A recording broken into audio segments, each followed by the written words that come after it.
대사증후군 관리 이 영상 하나로 해결. 영상을 끝까지 시청해 주세요.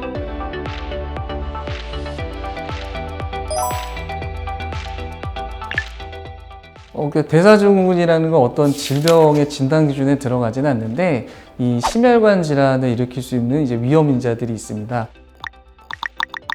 이 중에 5개 중에서 3개 이상 해당되는 경우에 우리가 대사증후군을 진단을 할 수가 있습니다. 우선 좀 혈압이 높으신 경우, 예를 들면 130에서 85 이상인 경우에 해당이 되겠고요. 그 다음에 혈당 같은 경우에는 공복 혈당이 100을 넘어가는 경우에 또 해당이 되게 됩니다. 그 다음에 콜레스테롤 수치를 봤을 때는 중성지방 같은 게 150을 넘어가는 경우에도 해당이 되게 되고요.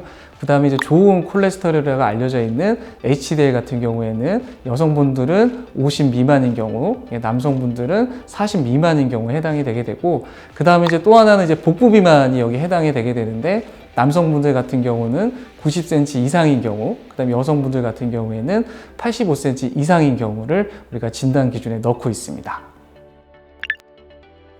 다들 아시겠지만 비만이 생기는 원인하고 좀 유사하다고 보시면 될 것 같습니다. 안 좋은 음식을 좀 많이 드신다거나, 그래서 과체중이나 비만에 해당되는 경우, 그 다음에 운동을 좀 안 하시는 경우도 해당될 수가 있겠고요. 그 다음에 유전적인 요인도 상당 부분 차지하는 걸로 알려져 있고, 그래서 이런 비만이라든지 과체중으로 인해서 인슐린 저항성이 증가가 되게 되는데, 그로 인해서 대사증후군의 위험이 올라가는 것으로 알려져 있습니다.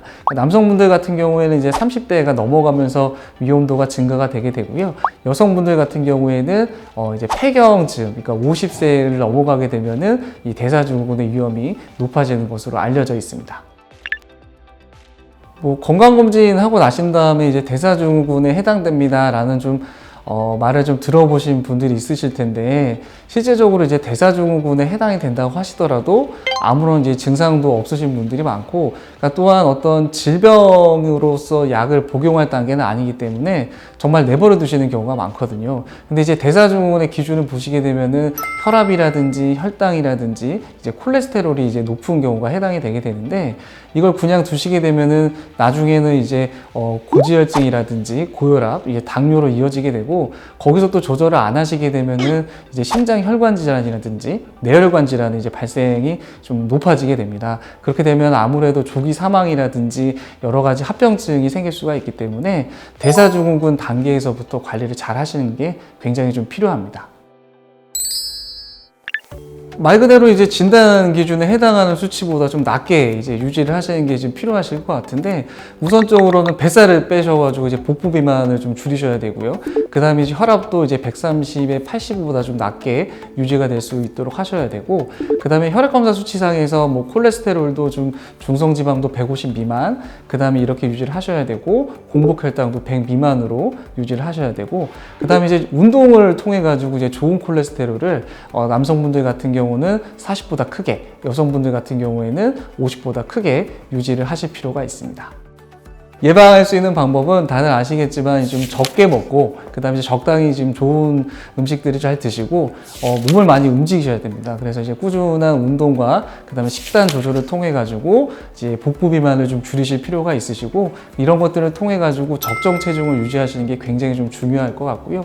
가족력이 있으신 분들이 있는데, 고혈압이라든지 당뇨라든지 고지혈증이 있으신 분들 같은 경우에는 아무래도 이 대사증후군에 걸릴 확률이 높기 때문에 좀 더 적극적으로 혈액검사라든지 검진을 받으실 필요가 있습니다.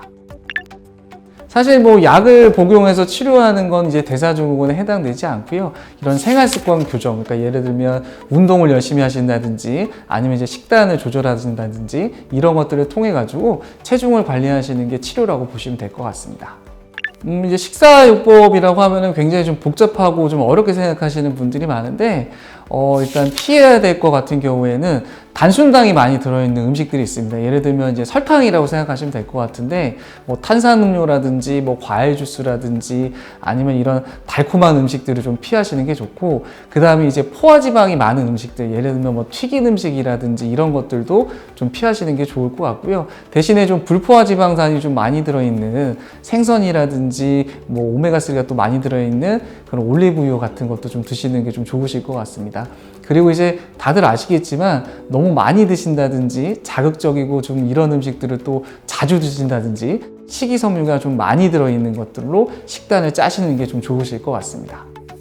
이제 운동을 해야 된다라고 하면은 굉장히 좀 꺼려 하시고, 그 다음에 좀 무리해서 운동을 하시는 경우들이 많은데, 이런 운동요법에 있어서는 가장 중요한 거는 본인의 그런 건강 상태에 맞는 가벼운 정도의 운동을 규칙적으로 해주시는 게 굉장히 중요하시거든요. 그러니까 하루에 한 40분에서 50분 정도 운동 시간이면 충분하고요.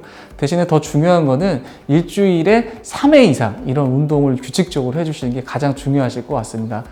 그러니까 금연을 하시게 되면 아무래도 혈관 보호 효과라든지 다른 이제 건강에 굉장히 긍정적인 효과가 있기 때문에 금연은 꼭 하시는 거를 추천을 드리고요. 그러니까 절주 같은 경우에는 이제 술을 이제 드실 때 그러니까 적정량의 음주를 하기가 굉장히 어렵기 때문에 좀 술자리를 좀 피하신다든지 술 먹는 횟수를 좀 줄이시는 게 좋고, 안주 때문에 이제 체중 증가가 되는 경우가 많기 때문에 이런 이유에서도 술은 조금 줄이시는 게 필요하실 것 같습니다.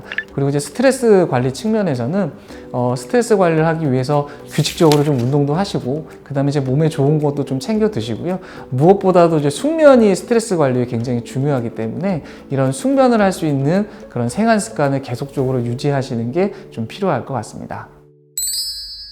대사증후군 이제 이야기는 많이 들으셨을 텐데 사실 관리의 필요성에 대해서는 잘 모르시는 분들이 많습니다. 그래서 그냥 내버려 두시는 분들이 많은데 젊으셨을 때는 괜찮지만 이게 계속 나이가 들어가면서 고혈압이라든지 당뇨, 그 다음에 이제 고지혈증으로 이어질 수가 있기 때문에 젊으셨을 때 적극적으로 좀 관리를 하시면서 다른 질환으로 가지 않게 예방하실 필요가 있을 것 같습니다. 그럼 다음 오순도순에서 만나요. 안녕!